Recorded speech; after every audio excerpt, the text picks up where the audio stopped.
This week on the Hava-Geek-Cast, we are going to talk about the aftermath of International Tabletop Day.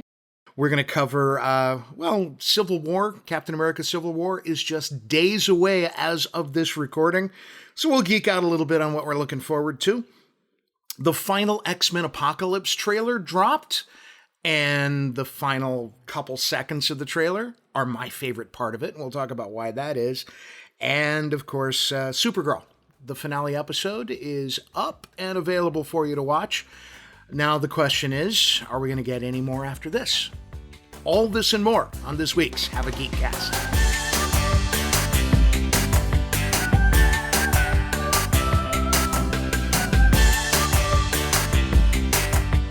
It's the Hava-Geek-Cast. Mike here, and for at least the first episode so far, my good buddy Drake about 1.5 feet away. This is the closest we've been in a long, long time.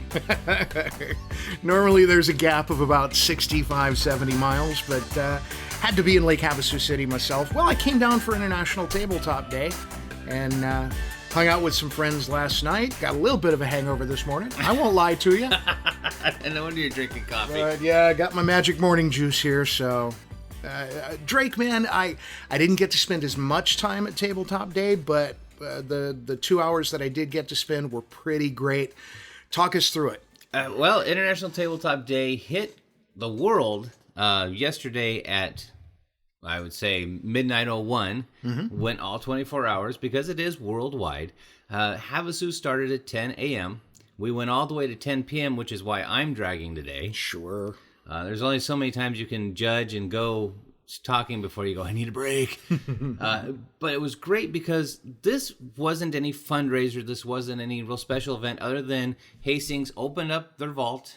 Hava-Geek-Cast crew brought down theirs, as well as AWC's Mark Perry, their student coordinator, brought his over. The Havasu board gaming group brought their board games over. We had Hastings' back wall on their bench by the cafe, full of board games that were easily, 6 or 7 stacked high, end to end. So there was hundreds of games to choose from. And what was really great is you did have your hardcore gamers that came there and they knew what they wanted to play. But then you had people walking up wondering what we were doing. Oh, yeah. They started inquiring. World's Greatest Wife, Julia, took the lead on that. Anyone she saw woke up. So I'm waking up right now. Walk up that wanted to know what was happening. She got them talking and usually got them playing a game. I saw her spearhead Marvel's Legendary, Munchkin Quest, and a couple other offhand with people that had no real idea why they were there, and they just enjoyed it. Now, did Hastings see some sales from it? Probably, and they'll probably see some residuals because people will get talking about it. But it was a thing of, here we are, we're introducing it, and it's off and running. One of the fun things I had was I watched the Thunderbolt kids come down from the junior high. Cool.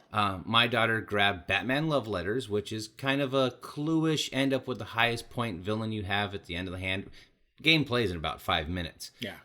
But she grabbed a couple of boys, actually not a couple boys, about 5 boys, brought them over, and that became one of the most intense accusation, pointing fingers. I was out there watching, this is a mixture of hormones, teen angst, and Batman all in one, which normally takes an adult group about 5 minutes to get through a round. After the arguing, a half hour later, they were done with their round. But they just had a great time with it, and I know I walked the shelves, saw 2 of them missing. So maybe the kids bought them, maybe they didn't, but now they've got something fun to take home, go to the table with someone else, and spread the love, more or less, for tabletop gaming, and that's what the day was about. See, the thing that I love about it is people who all love the same thing getting together. You know, as far as gaming goes, between whether you're gaming on a console or a PC, everything's internet connected. And if you're interacting with anyone, if you have a real live opponent, they're usually on the other end of a wire somewhere. And the difference between that and tabletop gaming is super obvious. You're sitting around a table with actual real human beings. So, call me old school. Ain't nothing wrong with it. And the junior high kids were the epitome of actually doing that because, like I said, Batman Love Letters, you're trying to figure out who they have in the hand. And when they'd miss guess, you'd watch a facial expression, and it was finger pointing. It's on the Hava-Geek-Cast Facebook side. I recorded some of it. And, they were well behaved, but when the camera went off, then it really got flying and it got a little crazy. Sure. I have to repair some cards. But hey, it's saying if they had a great time, it was worth it. A couple other things that I enjoyed. When we kicked it off, we played Dead of Winter. I had never played that. What that is pretty much think of the Walking Dead board game is technically what it is. You're trying to keep the colony safe. You're trying to keep everything good. When I first looked at the board game, when they unpacked it, I went, oh my goodness. We had a great guy there, Curtis Watson. He's with the Lake Havasu Board Gaming Group. And he walked us through the rules and had it going. 2 hours later, in co-op mode, we'd won. Right. But it was one that was so intense. And I'm sitting there going, this is really fun. I was thinking it was mostly zombies. No, I'm worrying about how everyone else is messing up what I want to do. And, I'm sitting there looking at people going, no, we need food. We need food. And they're looking at me going, you've got the cook player. You cook the food. I'm going, but I need her to go search a police station. And it's just one of those intense things. Again, face-to-face, the interaction, the enjoyment. We yelled at one poor kid that was eating a bagel with us. Because they're like, we need food, or you're actually eating a bagel. But that was the fun and enjoyment. Another highlight of it, we did a traditional role-playing game. We did Pathfinder. Sure. And last year, when we did International Tabletop Day, I did in the beginner box, where it's the 4 heroes going through and conquering Black Fang's Keep and freeing the, sending the dragon packing and all of that with the beginner characters. Well, this year I'd taken that same map, and I'd taken one of their modules, We Be Goblins, and I stole all the goblin characters out of it. Cool. Well, this time sitting down, and this year, and I didn't tell them what it was going to be because I didn't know who my players were. My goal was to have the goblins retake the keep for Black Fang. Nice. Well, a young man by the name of Junior, who actually is a junior at the high school, he had played before as the heroes last year. And halfway through, when he gets to the center room where they reclaimed the goblins' original throne room, a light bulb went off on him.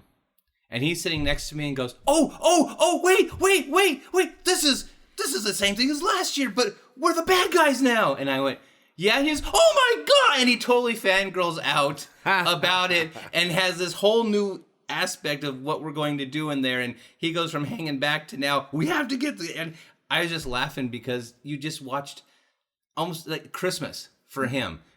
And that's why I love tabletop gaming so much. And like you said, that's why it's so awesome to interact one-on-one and not just on a headset, not just talking, but getting that interaction, that fun, that laughter that's honestly missing a lot right now. Absolutely. The thing that I was really enjoying, because, excuse me, I sat off to the side there and watched you DM the Pathfinder game, and which took me back to my days of playing D&D, And we had that game going on there, and then there were 2 other tables with 2 other games going on simultaneously, and just so much laughter and so many smiles and the occasional fist pounding a table, And it just, the amount of fun there at Hastings yesterday afternoon just probably couldn't be matched. So anybody who's listening, if you want to get your family into tabletop, or if your kids are leaning in that direction and you want to encourage them just for the social interaction, what groups are in town for that? I know I'm kind of putting you on the spot. That's all right. There's there's actually 2 groups right now. They're kind of small in size, but they're out there. They both meet on Saturdays. One meets at Hastings, and it's a close-knit group of friends, but they never turn anyone away, and they explain whatever game they're playing. They don't have an official title or anything. They just meet Saturday about 5 o'clock at Hastings. The other one is, they call themselves the Lake Havasu Board Gaming Club. They're meeting at Starbucks usually Saturday from about 5 to 10 also. But at the drop of a hat, you'll see a Facebook post going out going, hey, I've got time off, let's go there. And they're always board gaming there as well. Talking to Curtis, because he's part of that group, we've kind of started to lean that maybe Wednesday night or Thursday night, which is traditionally a date night for adults. Sure. We're going to start offering the board game option at Hastings there, where we're going to bring one down, play with whoever's there, play with whoever likes it, but we're going to have different ones displayed, kind of like what we did yesterday, but at a much smaller, more intimate scale. But that way we can build it. So when in November, when we get to Extra Life, and it's the big fundraiser for Phoenix Children's Hospital, we can pack that location and maybe Starbucks as well, because we're looking maybe to do 3 or 4 different areas, and maybe not the full 25-hour marathon and keep Lee at Hastings all night, but maybe 15 hours at Hastings and then 5 hours from a different location where we'll live stream and then go back to Hastings when it opens back up, because Now that's one thing I have to applaud Hastings, Lee, Zach, the whole crew there. They always open it up for us. Yeah. But boy, we put them through the ringer at times. So yeah, got to be nice to them about it. So if, of course, if you're looking to pick up board games, Hastings is fully the place to go. And there's always the internet. Jump on Amazon, search board games, and obviously Amazon, not the only outlet across the internet, but are there any other gaming shops in town that we can send folks to?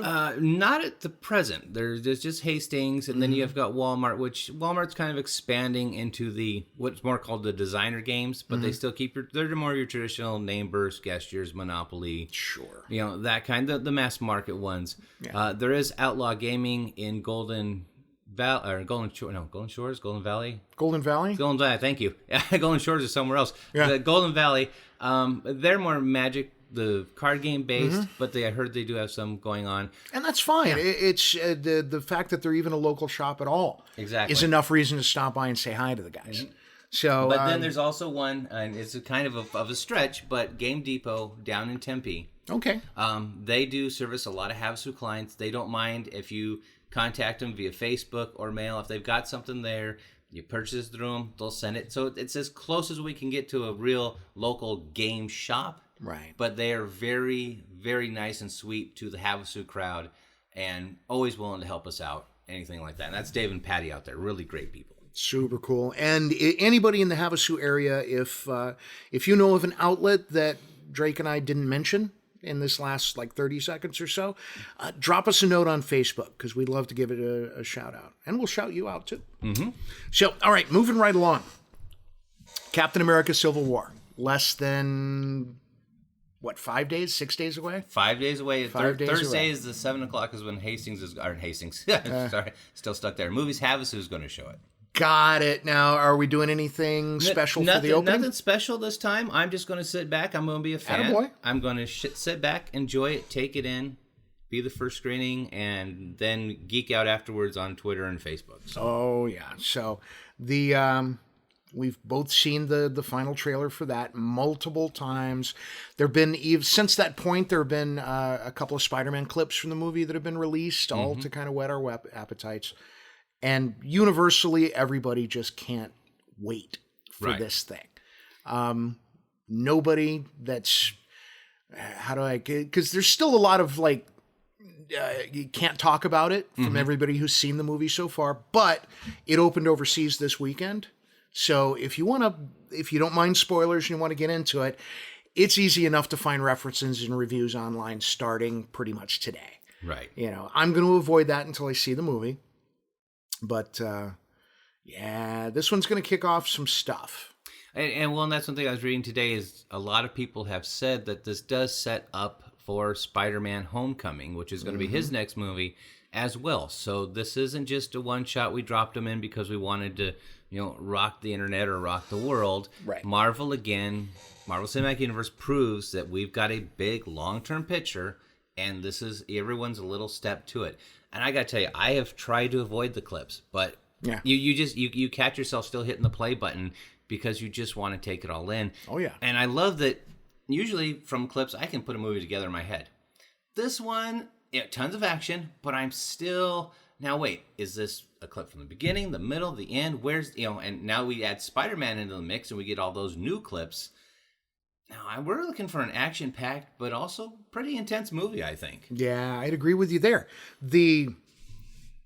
I've managed to pretty much stay away from the video. I've seen the trailer, and I waited for this last one. I didn't see any of the lead up to it, the teasers, none of that stuff, but I heard so much good stuff. You got to watch it. Yeah. And I've seen a clip of the airport scene. Yes. That's awesome. Which you couldn't get away from. There was no place you could go to not see that clip. But I've managed to avoid everything else. I haven't even seen the new Spider-Man stuff. So it's coming in as much as I'm going into it as fresh as I possibly can. But yeah. And that's really if you boil down the last few seconds into one statement, Drake and Mike looking forward to Civil War. That's really how it is. And after we see it, that's when we'll sit back and go into everything. And I'm sorry, once you see, 'cause I know I'm seeing opening night. Once you see it, sorry fans, it's going to be a spoil episode because we're going to hit everything. Absolutely.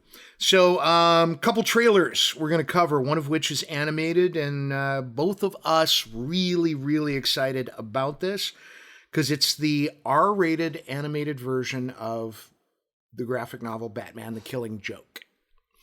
You couldn't be anything but R-rated on that one. And it's one that I know a lot of people have already said, well, they're just copying Deadpool. No, this was an intense, dark storyline. You could not fluff it up. Yeah. But I also like the fact that the voice talents that they pulled on that have always been part of the Batman DC or animated series have been full bore going, we've been waiting to do this one. Yeah. Mark Hamill is excited. This is all the voices, well, not all the voices, but the significant voices from Batman, the animated series, helmed by Paul Dini, who we know as the guy who created Harley Quinn, and we'll love him forever for that. Watch the trailer. If you don't know what we're talking about, but you love Batman, well, first of all, shame on you. You can't say you love Batman if you don't know what we're talking about. Exactly. The Killing Joke was an event in the Batman universe, so much so it was never intended to be part of actual continuity. Yeah. You know, it was a side project, and my brain's not working, so I'm trying to pull up the author of that graphic novel, the writer, and it's not coming to mind, but easy enough to look up on the web. The bottom line being, this thing hit so hard and resonated so well that they folded it into continuity, and that's where Barbara Gordon, she became wheelchair bound, and that led to the character of Oracle, which of course was reversed for the New 52, and now we're getting deep into comic book geekiness, which by the way is getting itself reversed. Yes, again, but again, left field. One of the things that I like about The Killing Joke is they're going to expand a bit on the graphic novel because and got to be careful, don't want to spoil, but the Barbara Gordon character and what she goes through is horrific enough. But what they're doing to flesh that out is expanding on her storyline in a way that we didn't see in the graphic novel. Not only are we going to get the storyline we love from the graphic novel, but it's going to be filled in and fleshed out. And you mentioned Mark Hamill. At one point, he announced, okay, I'm done, being the Joker. Moving on with my career. But that was the same point where it looked like we were never going to get another Paul Dini Batman thing. And the rest of the actors, whose names, I could write a few things down before we start recording, I suppose, but that would just be too damn easy. Bottom line is, this is a Paul Dini project and a complete labor of love and a thing we've all wanted for a long time, and to finally get it, it's pretty amazing. Yeah, and Killing Joke, and I gotta admit this, first time I read Killing Joke, my jaw hit the ground. I didn't like it. It's that much of a off the beaten path, slap in the face story, really, that it was. And like I said, not giving spoilers away. I don't want to, get exactly where I put the book and went, wait, whoa, But it was done so well that it was one that I picked up 2 or 3 times and reread again and went, no, this is good. This is where it needs to go, and I'm glad they brought it in. Like you said, though, we're reversing, we're flip-flopping, we're changing, but The Killing Joke now is always going to be a milestone, a benchmark of what good animated comic story writing and storytelling needs to be. Yeah. Well, and I always looked at it as the jumping off point for Heath Ledger's version of the Joker. Yes, I agree. Up until The Killing Joke, the Joker had been more or less a fairly slapstick character. And we have to keep in mind, this was a story that was told way back in the early 90s. Yes. Quite a while ago. So a lot of what we've seen from the Joker's character, both in the movies and the comics, that door was opened by this storyline. He was always crazy, but he's evil. Yeah, well, and that's the thing. We had the ones from the Adam West version, which I believe Cesar Romero. We were used to his Joker. We'd gotten Jack Nicholson again, who was more slapstickish. Yeah. Where it was a clown. Exactly. And now we also had a reason to actually fear the clown. Yeah. And I really like how they jumped with that. He went to that primal fear of those wonderful things. And I'm even going to put in, Mark Hamill and his version of the Joker as valid as, Cesar Romero and Jack Nicholson in the portrayal and the advancement of that character. Yes. Hamill brought a lot to that portrayal, through his voice work alone, that really helped define, the craziness. Yes, that was just his hands down. Yeah. When I found out it was him, my jaw hit the ground because I was growing up with farm boy from Tatooine. Sure. And when I heard that, no, that's Mark Hamill, my first reaction was, no, you're lying. Yeah. And listening to it, and that's where even watching the trailer, I was listening just for his voice and just for him coming across because, and I'm sorry, he goes somewhere else, and the good voice actors do that. He becomes the Joker. Yeah. It's not Mark Hamill playing the Joker. It's just not a voice actor. Turn the mic on. I would love to watch him do it in the sound studio. You can. Okay, good. Yeah. And then I want to see it because you just feel the change. Those clips exist. I ran across one by accident one day and then spent the rest of the day hunting down more clips. But it's Mark Hamill in the sound booth recording Joker lines. Wow. And to watch his face and the, he does everything he can to embody the character. The thing I can bring to mind is, and the only criticism of Mark Hamill on The Flash, is Mark Hamill's Trickster is basically Batman's Joker. Yes. Yeah. There's not a whole lot, aside from some details.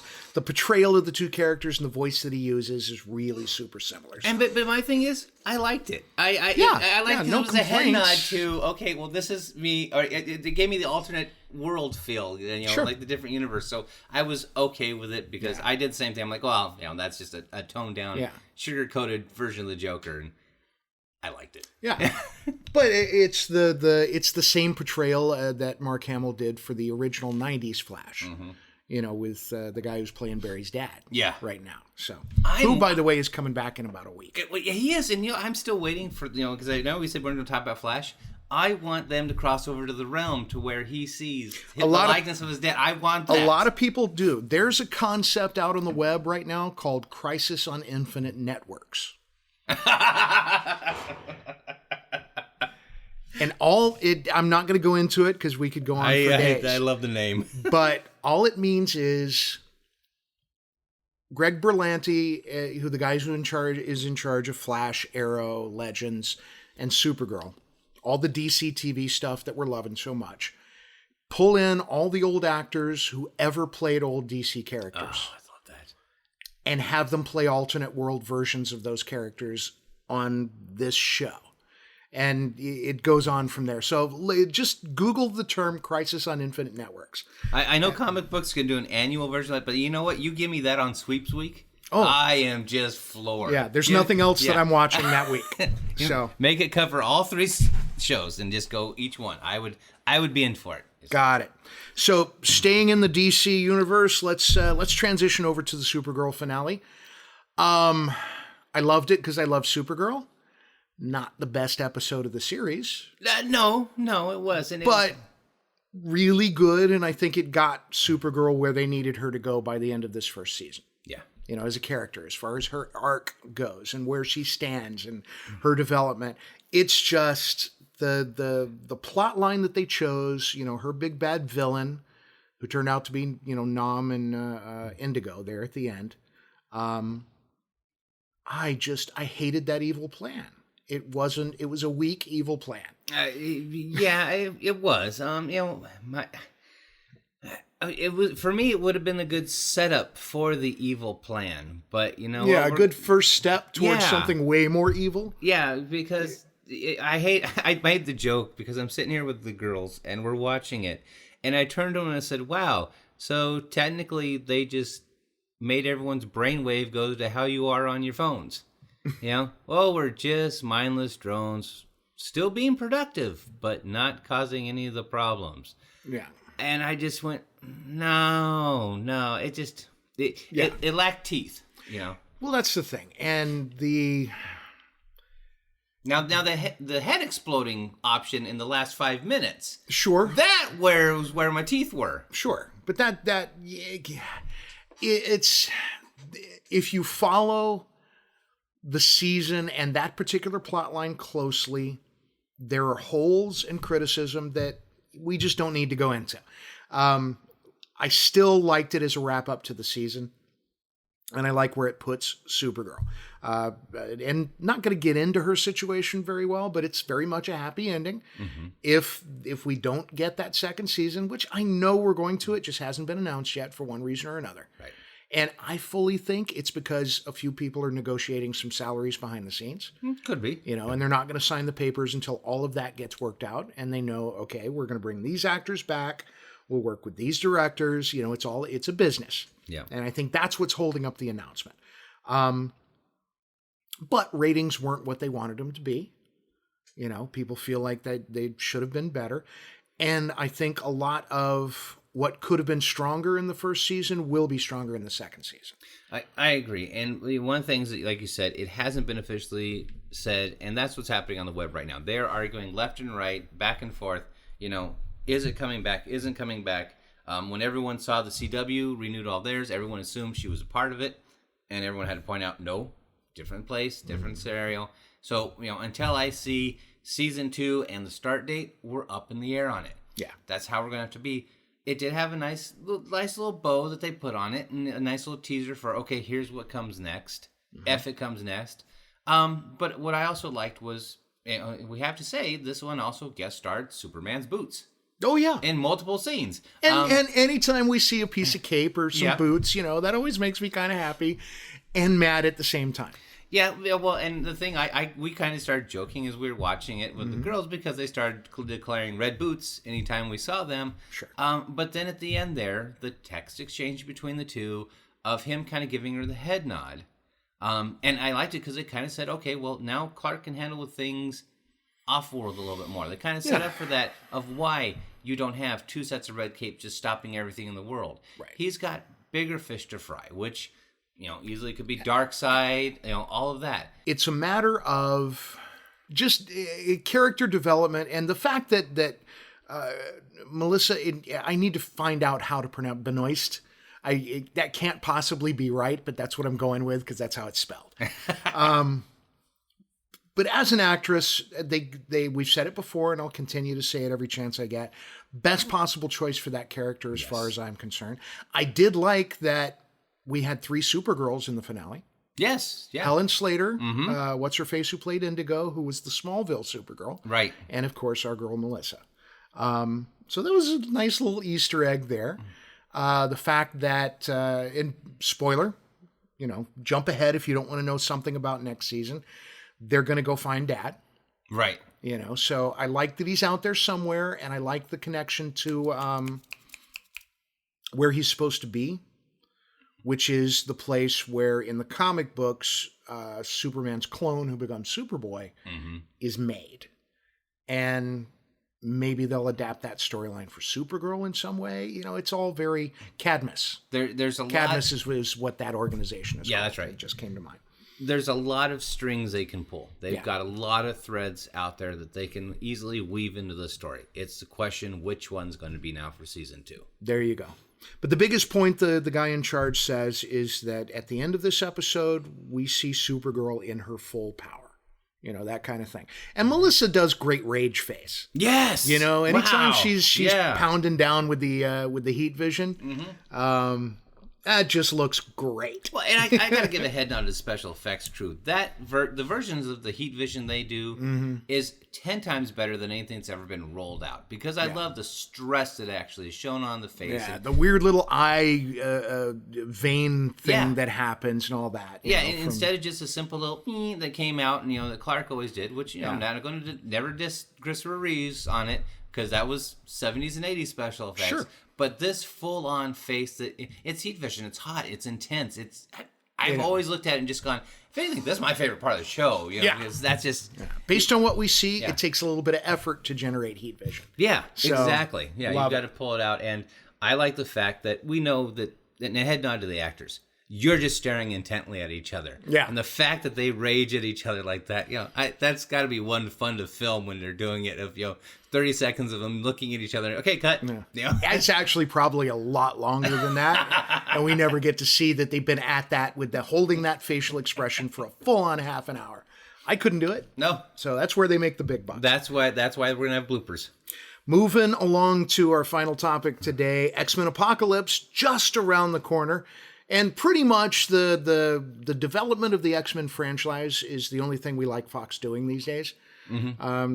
They've destroyed everything else. And there have been some missteps with X-Men, but between Days of Future Past and what this looks to be, I'm pretty encouraged for an entertaining film. I know I have been the bad guy on this, and I have been ripping this one apart clip by clip by clip.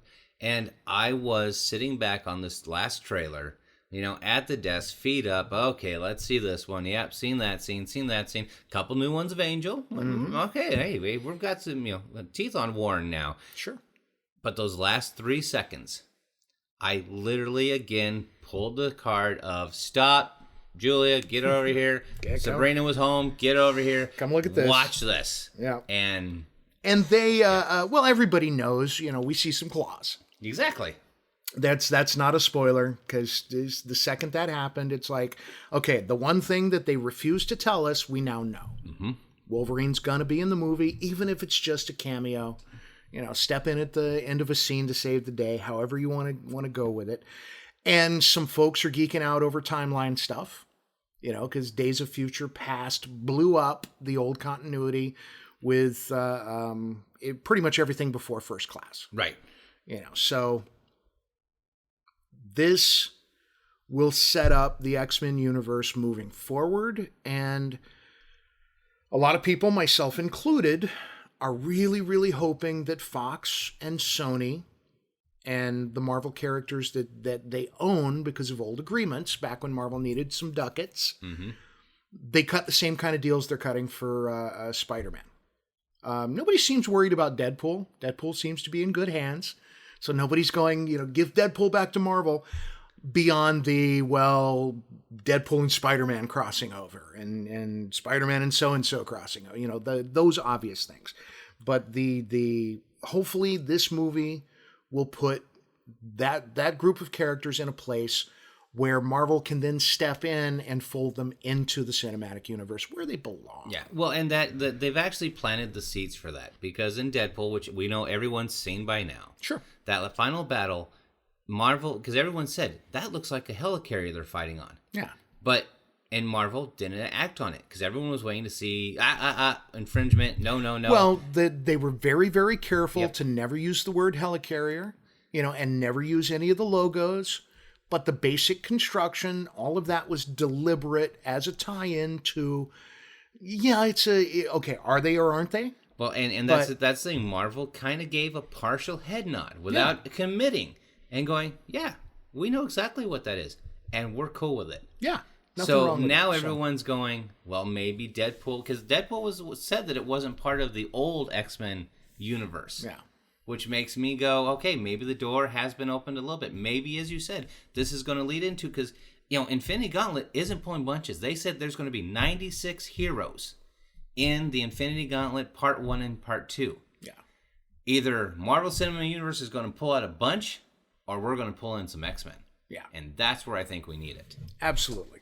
So, all right, that hits all the major points for this week. Anything else before we wrap it up? No, that's going to be it for me. All right. Listen, get in touch with us. You can always do that through our Facebook page, and we're going to get the word out on our Twitter account pretty quick. You'll be able to follow us there on Twitter, the tweeter. But we're also going to expand into the Google Plus universe, and we'll work on social networking and give you guys a way to let us know what you want us to talk about. We geek out on the stuff that we love, but we want to geek out on the stuff that you love too. We're just glad you love what we love. So keep listening, get in touch with us on Facebook, and keep an eye out on Facebook for the other ways to get in touch. Otherwise, that does it for me. Yep, that does it for me also. So have a geek week.